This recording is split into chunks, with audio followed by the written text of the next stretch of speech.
bala ñoo ñëw si politique dañuy ñëw si enseignement parce que récemment gis nañ ni enseignants yi dañoo commencé waat grève yi métti na depuis boobu mu ngi def ay grève tey nañ ki nga xam ne moom mooy le ministre Abdoulaye Daouda Diallo mais ba léegi amagul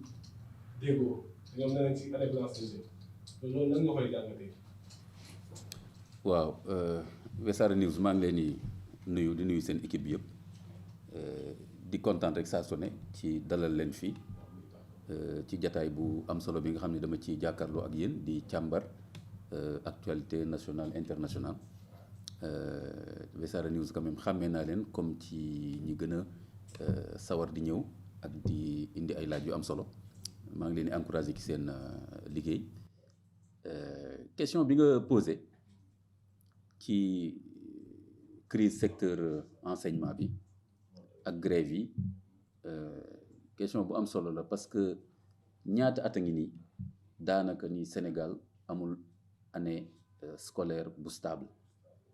ak li enseignants yi di wax quantum scolaire bu normal ñu jàngale ko maanaam volume d'heure bi nga xam ne moom lañ prévoir ça fait des années Sénégal nekkul dans les normes ci wàllu bopp loolu échec la kon ñu ngi coow rek di wax mais secteur enseignement bi mi ngi daanu ñàkk niveau bi ñëpp gis nañ ko université Sénégal yi fi nekk boo xoolee boo ko comparé ak standard ak yeneen université même ci sous-région bi sax ak Afrique de façon générale classement bi baaxul waxuma la nag feneen ak feneen kon loolu yëpp vraiment problème yu doy waar la li ci doy waar nag mooy ngay gis gouvernement bi toujours def nañ nangam ci milliards def nañ nangam ci milliards loolu moom war nañ xam ne manager benn secteur du question rek def ci xaalis c'est bien sûr c'est incontournable mais surtout relation liñ efficacité bi nga xam ne relation la entre résultats yi ak moyens yi maanaam yan résultat lañ am réellement ak moyens yi ñu ci def est-ce que waruñu woon am résultat yoo xam ne moo gën a baax loolu sur le plan quantitatif ak sur le plan qualitatif donc du question rek def naa nangam ci ay milliards mais nan lañ ko defee ak yan priorité lañ def ak tamit fan lañ ko def ci personnel bi lañ ko def wala ci qualité enseignement bi wala ci tabaxaat ay école et cetera kon loolu yëpp lu jara bàyyi xel la mais quand même objectivement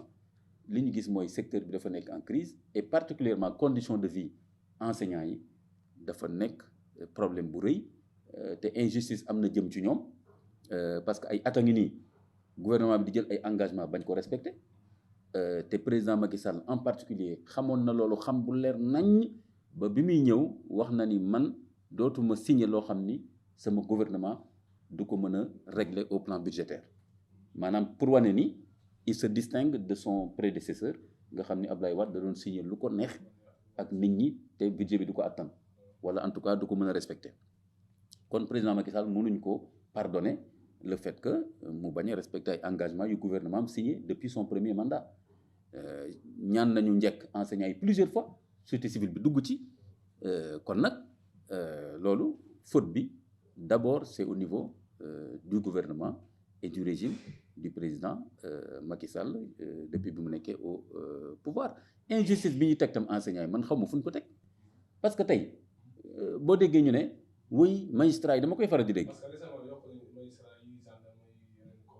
mi ngi noonu. mais ñoom accord bi signé woon dañoo signé woon accord bi dañ leen di yokkal mais bi seen salaire yi gisuñu ko.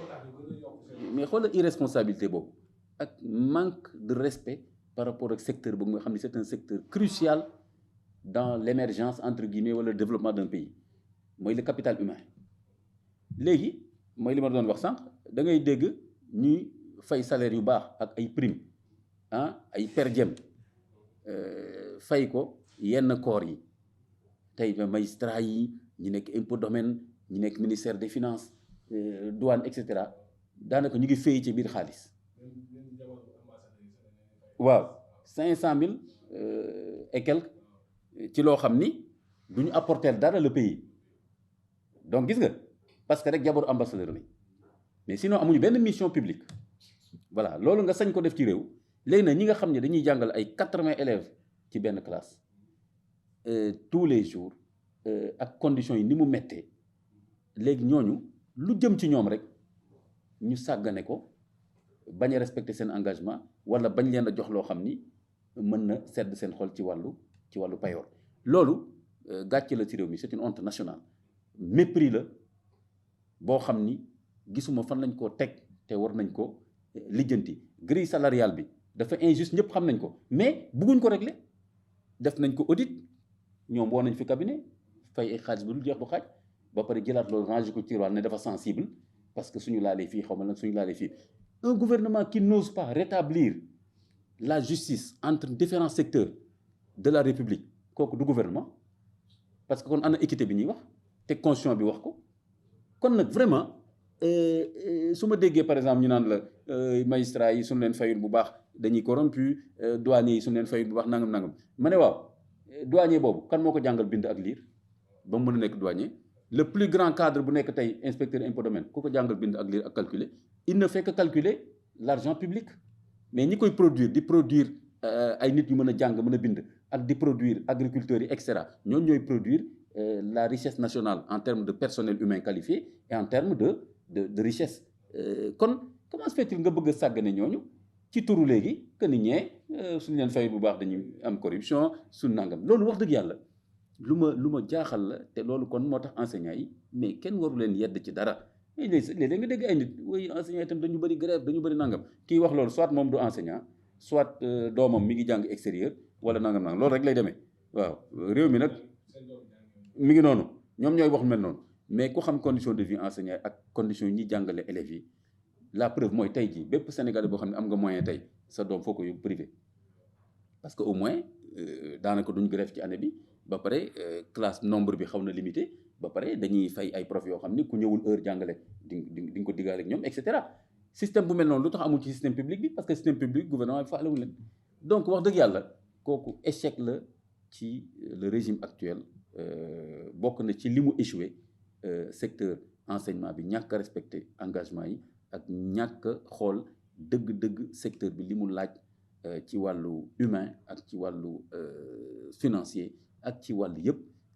ñu teg ko ci yoon nekk fi nag di wax émergence ak développement te mënoo régler problème de base bi nga xam ne mooy le capital humain l'éducation la formation des hommes et des femmes kooku vraiment échec la te ñëpp nga koy gis fu nekk nii. donc wax dëgg yàlla enseignants yi am nañ droit laaj seen àq ni ko ñeneen di laajee ak ñi nga xam ne ñeneen ñi nga xam ne ils travaillent moins que ils apportent moins pour le pays ba pare di nager ci xaalis fu nekk nii ci réew mi jaaduwul tegul fenn.